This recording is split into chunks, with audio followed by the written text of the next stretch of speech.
Dear students of class 10th and 12th, present indefinite tense in passive form continue. पहले वाले video में हमने आपको अफर्मेटिव और नेगेटिव सेंटेंसेस के बारे में बताया। आज इंट्रोगेटिव सेंटेंसेस फर्स्ट टाइप का तात्पर्य जिन वाक्यों का हिंदी अनुवाद क्या से प्रारंभ होता है उनका अंग्रेजी ट्रांसलेशन बनाने के लिए फॉर्मूला नंबर 3 यानी कि डू या डज को सब्जेक्ट के पहले रखते हैं, वर्ब को फर्स्ट फॉर्म में लगाते हैं, ऑब्जेक्ट लगाते हैं और अदर वर्ड्स के बाद में क्वेश्चन मार्क लगा देते हैं। ये एक्टिव वॉइस का स्ट्रक्चर आपको प्राप्त होता है। फिर इस प्रकार का सेंटेंस आपको दिया जाता है तो उसे पैसिव वॉइस में चेंज करने के लिए डू डज के स्थान पर एम, इज या आर में से कोई एक सहायक क्रिया का आप प्रयोग करेंगे। ऑब्जेक्ट को उठा करके सब्जेक्ट के स्थान पर लाएंगे। अगर वो ऑब्जेक्टिव केस में है तो उसे नॉमिनेटिव केस में कर देंगे। इसके बाद वर्ब थर्ड का प्रयोग करेंगे, अदर वर्ड्स को इनसाइड में कर देंगे। तो इसके बाद में suitable preposition, once more I say, not only by, at, with, by, in, to, about, these prepositions can be used.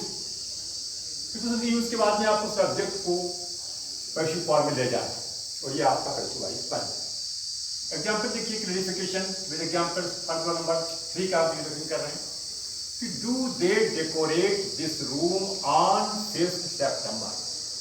क्या वे इस कमरे को 5 सितंबर को डेकोरेट करते हैं अर्थात सजाते हैं।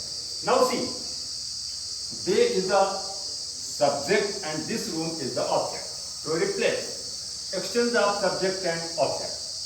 दिस रूम दे के स्थान पर आएगा तो डू हटाने पर हमें सहायक क्रिया इज का यूज करना पड़ेगा। तो इज दिस रूम, डेकोरेट को थर्ड फॉर्म में ले जाते हैं, डेकोरेटेड ऑन 5 सितंबर को इनसाइड ले लेते हैं। प्रीपोजिशन बाई का यूज करते हैं, बाई, और दे का पैसिव फॉर्म में ले जाकर के हम इसे देम कर देते हैं, क्वेश्चन मार्क। फॉर्मूला नंबर 4, यदि इंट्रोगेटिव सेंटेंस फर्स्ट टाइप का है लेकिन उसमें इंट्रोगेटिव प्लस नेगेटिव भी है, जैसे कि डू डज के बाद जो सब्जेक्ट है, फिर नॉट का प्रयोग किया गया, वर्ड थर्ड फॉर्म में है, ऑब्जेक्ट है, अदर वर्ड्स है और क्वेश्चन मार्क लगा हुआ कि एक्टिव फार्मूले के स्ट्रक्चर को आप जब पैसिव फार्मूले के स्ट्रक्चर में ट्रांसफर करेंगे तो डू या डज के स्थान पर तुम्हें पुनः वही एंड इज आर में से कोई एक हेल्पिंग वर्ब का चूज करना पड़ेगा। हेल्पिंग वर्ब को सिलेक्ट करने के बाद हम ऑब्जेक्ट को लाएंगे। नॉट का स्थान वैसे ही रखा रहेगा, वर्ब को थर्ड फॉर्म में चेंज कर देंगे, अदर वर्ड्स को इनसाइड में ले लेंगे। सुटेबल प्रीपोजिशन का यूज करते हुए सब्जेक्ट को पैसिव फॉर्म में पहुंचा देंगे और इंटरोगेटिव का मार्क लगा देंगे। Okay, you understood? I think you better understood. Clarification with example देखिए, does she not respect us. Does she not respect us अर्थात क्या वह हमारी इज्जत नहीं करती है, क्या वो हमारी रेस्पेक्ट नहीं करती है। अब देखिए, डज के स्थान पर हमने क्या लिया, आर क्यों लिया, क्योंकि अस ऑब्जेक्टिव फॉर्म में था, जब उसको नॉमिनेटिव फॉर्म में लाए तो वो बी में चेंज हो गया। तो आर वी नॉट, रेस्पेक्ट की थर्ड फॉर्म कर दी, रेस्पेक्ट है प्रीपोजिशन बाई, सी को हम ऑब्जेक्टिव फॉर्म में ले गए तो हर हो, यानी कि are we not respected by her और इंटरोगेटिव मार्क लगाए। फिर sentence number 3, do you know me well. क्या आप हमें अच्छी तरह जानती, क्या आप मुझे अच्छी तरह जानती। देखो, वेल जो है ये यहाँ पे एडजेक्टिव है और इसको हम वर्ब के पहले लगा करके एक नया स्ट्रक्चर क्रिएट करते हैं जो कि एट्रैक्टिव भी होता है और जो कि ज्यादा सुटेबल है अपेक्षाकृत। इसको वेल को यहीं पे छोड़ देते हैं। तो आई एम, आई, मी को जब हम यू की जगह पे लाए तो ये ऑब्जेक्टिव केस में था, नॉमिनेटिव केस में आने पर आई हो गया। सहायक क्रिया आई के साथ हमेशा एम लगती है तो टू के स्थान पर एम का यूज हो गया। आई एम, आई, वेल को उठा करके हमने नो क्रिया को दे दिया और सेंटेंस हमने कर दिया well known. I am, I, well known. अब देखो, प्रीपोजिशन बाई नहीं लगेगा क्योंकि नो क्रिया प्रीपोजिशन टू लेती है। तो यहां हमने बाई के स्थान पर टू लगाया और यू का ऑब्जेक्टिव नॉमिनेटिव यू ही होता है तो हमने यू यहां पे लगा दिया। अर्थात I am, I, well known to you.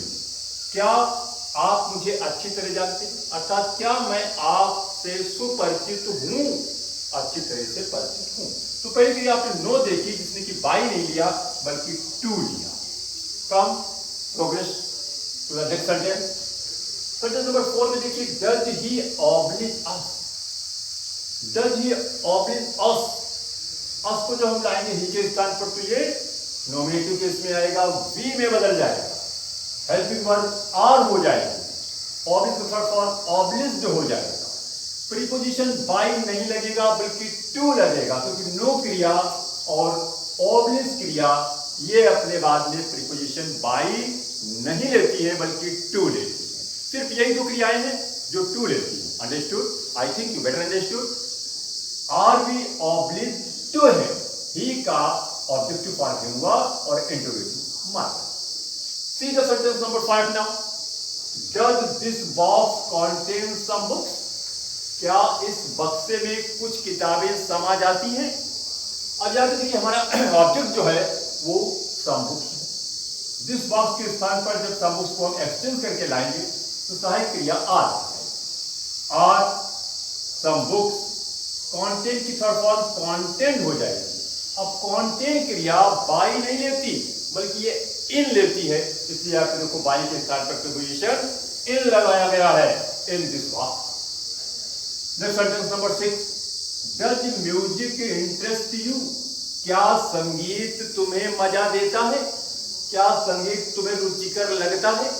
अब यार देखो हमारा ऑब्जेक्ट यू है, म्यूजिक के साथ उसको लाएंगे तो यू का नॉमिनेटिव केस भी वही होता है, सहायक क्रिया आर का यूज हुआ, आर यू यहाँ पे आ गया। आर यू इंटरेस्ट की थर्ड फॉर्म कर दी, इंटरेस्टेड हो गई। Are you interested in music, preposition in लगा। Now it is quite clear that contain and interest, these are two verbs which does not take by. These two verbs take in. No and oblige, two verbs take preposition to. Contain and interest, these two verbs take preposition in. You must not commit a mistake by using by. अर्थात इस प्रकार के sentence में आप by का प्रयोग करके sentence को रॉन्ग मत करें। Understood? Now come to the point 7। Do they surprise me? क्या वे हमें आश्चर्य में डाल देती? क्या वे मुझे आश्चर्यचकित कर देती हैं? क्या वे हमें अचंभित कर देते हैं? अब देखिए मी को हम जब लाएंगे यहाँ पर दे की जगह पर तो ये ऑब्जेक्टिव के नॉमिनेटिव केस में आएगा और ये आई हो जाएगा। हमारी हेल्पिंग वर्ब क्या हो जाएगी? आई am. I am I, surprise को थर्ड फॉर्म में चेंज करेंगे तो सरप्राइज्ड हो जाएगी। नाउ सी, प्रीपोजिशन बाय नहीं लगेगा बल्कि प्रीपोजिशन एट का यूज किया जाएगा। तो I am I surprised at, they का ऑब्जेक्टिव फॉर्म देम और ये interrogative marker. Final and last sentence of this video. Does she satisfy her mother? क्या वह अपनी माता जी को संतुष्ट करती है? नाउ सी, हर मदर को हम सी के लिए ट्रांसफर करके लाते हैं, उसको एक्सचेंज करके लाते हैं तो सारी क्रिया इज हो जाती है। इज हर मदर, सेटिस्फाई को थर्ड फॉर्म में जाते हैं, सेटिस्फाइड हो जाती है और प्रीपोजिशन देखिए विद लगता है सेटिस्फाई क्रिया के साथ में, तो is her mother satisfied with her. Now you understand that there are not all words which take preposition by, there are some words which take preposition to, in, at, with, about, and by is used. Normally 90% words take preposition by. It is the second video. I think that you understand it very well. Please subscribe my channel also. It is my request. Okay, thanks.